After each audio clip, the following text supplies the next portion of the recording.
Okay, y'all ready?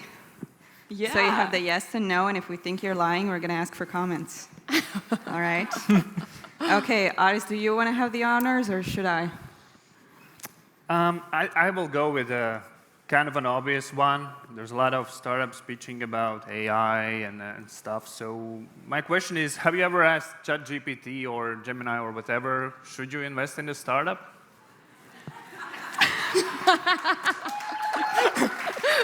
All of you. I think we're past this, like, obviously. Yeah, give us something more harder. What did it suggest? Did it ever say yes and you followed the advice? Of course. That's how we make decisions these days. Come on. You just outsource everything. You need to work on that GEO or what it's called, so it always shows yes. Exactly. What to include in the deck so that ChatGPT recommends you.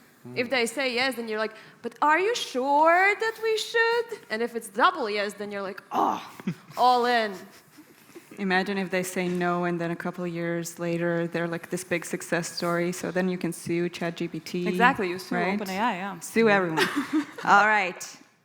We are at a tech event, and as we saw, we're very much like hustlers of how we do things. So have you ever been pitched to in a bathroom?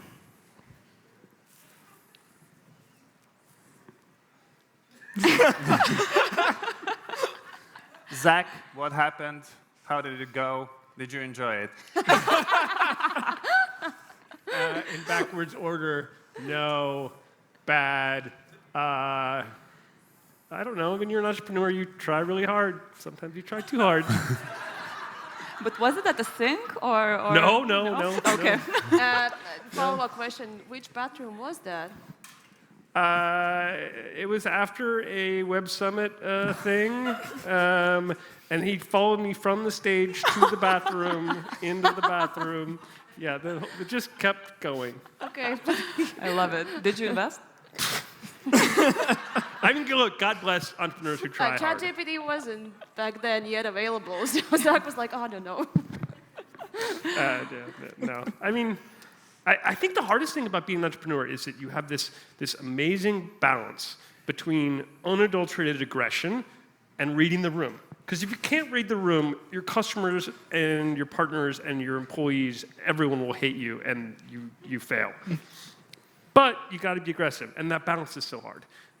Yeah, but there's a line. You gotta know the line. Following to a bathroom is not one of them. That's That's where the line yeah, is. that's where the line is. Yeah, the line is. When you close the door. How about you? You two had similar experiences? Was the outcome different? It wasn't slush for me. No one follows me to the bathroom. There's an There's an opening to be the opportunity. first. Switched in a bathroom. Okay, have you ever tried to be like the cool VC on social media and embarrass yourself? I think so, all the time. Andra is PR trained, she never makes a mistake. So anyone cares to share what you did maybe and embarrass yourselves again? I can probably try. But I'm not sure like to embarrass, but I feel like when there's like these cycles of different founders, and now with AI founders, they're like Gen Z, right? So I'm kind of like not in that scene anymore. But then like this whole trend started to happen. I was like, oh, maybe I should not write anymore with capital letters. Because there are all these cracked founders, you know, on LinkedIn, they don't do capital letters anymore. They don't start like a sentence with a capital letter. And I was like, maybe that's cool. So I actually changed my position on LinkedIn in all small caps. Yeah, in all small And letters. what does it look like right now? Did you turn The it back? same. No, I like it. I like it. The Commonwealth, you know? Yeah. Yeah. I No was like, capital letters. you know what? I kind of like it. I'm going to like nail it. Love it. All right, next up. Have you ever told a founder to think bigger when you didn't even understand what they do? Yes. Think bigger when you... I'm not sure. I don't know also. I think maybe no. I don't remember. Oh, that's If I answer no, then don't ask me for a follow-up. Sigvards. Yeah. I mean, look, so I work for Verge Healthtech, and so we only do healthcare, right? And I'm not a doctor by training, so most of the time I don't understand, let's say, all the science. But what it teaches me still is that sometimes, yeah, the, let's say, diagnosis or the, let's say, the space is a bit smaller. Maybe he needs to be think bigger. So hence, I have told the founder that think bigger without actually understanding the underlying, let's say, You problem. need to tell them to be a different beast, but the same animal. Exactly. Well put. Okay, have you ever thought like this founder, girl or boy or man or whatever is totally insane but still invested? But still what? Still interested? Still invested. Still investable? Yeah. Still invest. Totally insane. But then Yes. define. It's not What? totally Don't- insane, but- Define. I mean, what all is totally founders should be a insane. bit insane. Yeah, that's A true. bit. No, but I think like I've really had some super crazy founders, but then you think like they will make it, you know, they will make it big. So sometimes you need that, you know, really like outlier founders. But don't try to fake it. Like don't try to be fake crazy. I think that just doesn't work. What is fake crazy? Follow me to bathroom? For founders, For have you example, ever faked being crazy? Speaking at a rave. All right. It's a trendy topic to follow, you know, moon phases, blame everything on retrograde and stuff like that. So have you ever had a founder blame their 90% revenue drop on the moon phase? No. No, really? Moon Less phase. than 90%? But, funny fact, we actually looked at what's the best date based on astrology to do our fund's first close. See. So if you wanna pitch, then check moon phases when the please. funds will be announcing. I've done tarot readings for mine. For the fund? Not well for the partnership of the fund. Interesting. Give me her contact. Oh, well. It's called ChatGPT. Okay, so have you ever been at a tech event, you meet a founder, you don't really have time to talk to them, then you say, send me the deck and I'll get back to you, and then you don't? Okay. Follow-up question, what's wrong with you? Yeah. Why does it happen? I mean, the short answer is the deck is terrible. I mean, so one of the biggest challenges you run into as a VC is that you have an opinion about everything, and you know that your opinion is sometimes good, sometimes not, and most of the time ignorant. And so providing feedback to entrepreneurs is painful and really scary because you only do it like when you actually know what the fuck you're talking about, and usually you don't. So the right answer is just not to give them feedback because you don't know. And so when someone sends you something that seems really shitty, you can't be like, this seems really shitty. The best answer is just be like, I don't know, and then move on. But then, you know, you get a lot of emails, and then you forget to do stuff, and then you don't, and then they get mad at you. Forget. Yes, forget. Yeah. No, but I think like you just don't have brain power anymore. That's the thing. You know, like when you walk around these events, you go and talk, you listen to founders, you talk to VCs, and then at some point it's just like, it's blank. So you ask them to send the deck so that you then look at it or forget to look at it. But I think the worst thing that I have done personally is take off my investor badge so that people would stop approaching me at the event. All right. All right, in the community of several investors here, like both on stage and like in the audience and so on, the question is, have you ever joined an investment round without doing proper due diligence because you trusted the lead investor?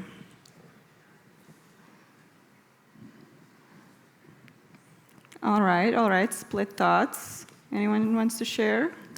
I mean, our co-investors are smart. Hopefully. Work smarter, not harder. Yeah.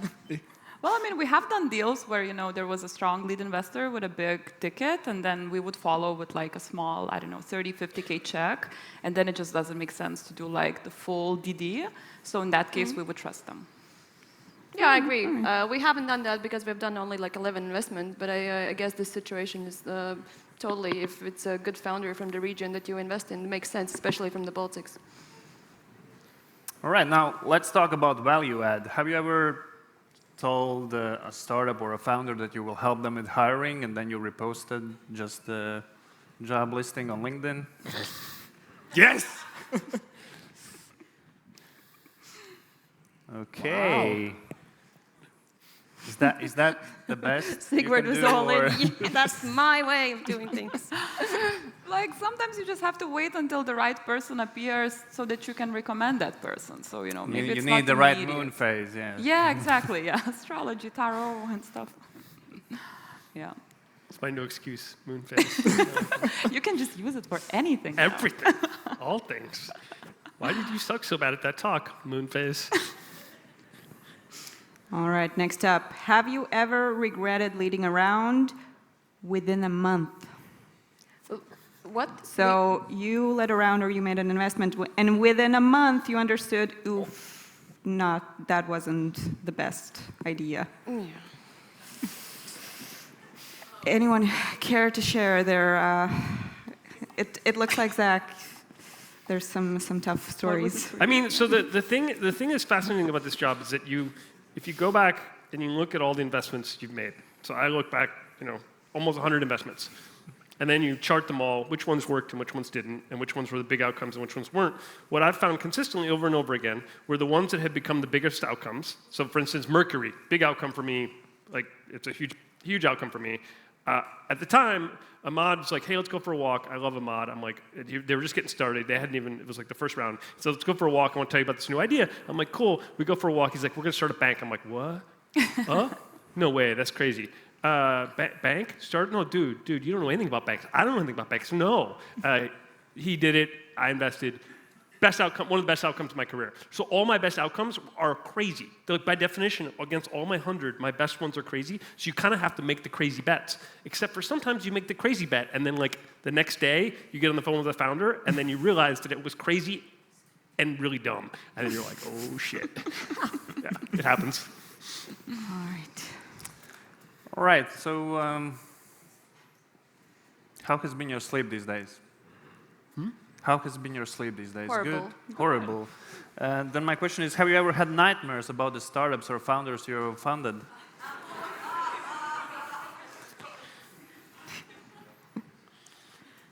What happens? Do they chase you off a cliff? No, it's just like you can't run away from them. You have this like very slow speed, and you're just like, oh, I want to get away, but then just no, you can't do it. These nightmares. You have them? I have them as well, yeah. Because you can't get out of some kind of situation, and then you're like, oh, like the slowest in the world. Yeah, I try to get out of a room, and then, you get out, and like, founders. No, but I'm everywhere. kidding. It wasn't about that. Not yet. Are you afterwards angry at the founders because they did something to you in your sleep? No, I think it's just, I tend to have very vivid dreams in general, so that's a thing, and I'm used to it. So I'm not surprised when I see like some people from real life emerging there. So if you like work very intensely with some founders for a while, then yeah, they're just in my brain, and I think they come up in like in most interesting ways. Yeah. Well, maybe like the most kind of I've had was that doing a round where it's like very hot, and then you don't know if you're gonna get into it, and then you have some kind of like delusional nightmares about the situation, something like that, before you have received the answer. Okay. We'll do one more. Let's see, 1 or 1.5 more. Where are the people in charge of the bucks? But okay, let's do this one. Have you ever told a founder you're too early, only to regret it 6 months later?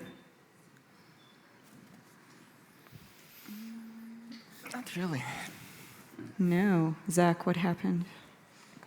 Yeah, I mean, you look at a company and it's clearly too early, and then they crush it, and you realize you're an idiot. You're like, shit. As simple as that? That happens to me all the time. Happens to the best of us. It's going to be okay. And the best part, it never changes. Like it doesn't change. Yeah. I think like for us, since we're investing at such an early stage, like first check investor, it's hard for the companies to be too early. But we've had some companies that we wanted to invest into that maybe we thought were too late, but we still could have participated and still could have made good money. So it's the other way around. The good old fund model. Yeah. If you have an opportunity to invest in a good company, just do it. Whatever, whenever, it always pays off. In whatever price. I think so. Yeah. Yeah. All right. Should we? I think we're done grilling them. I we're think pretty yes. okay. So let's thank Marija, Sigvards, Andra, and Zach. Did you enjoy it?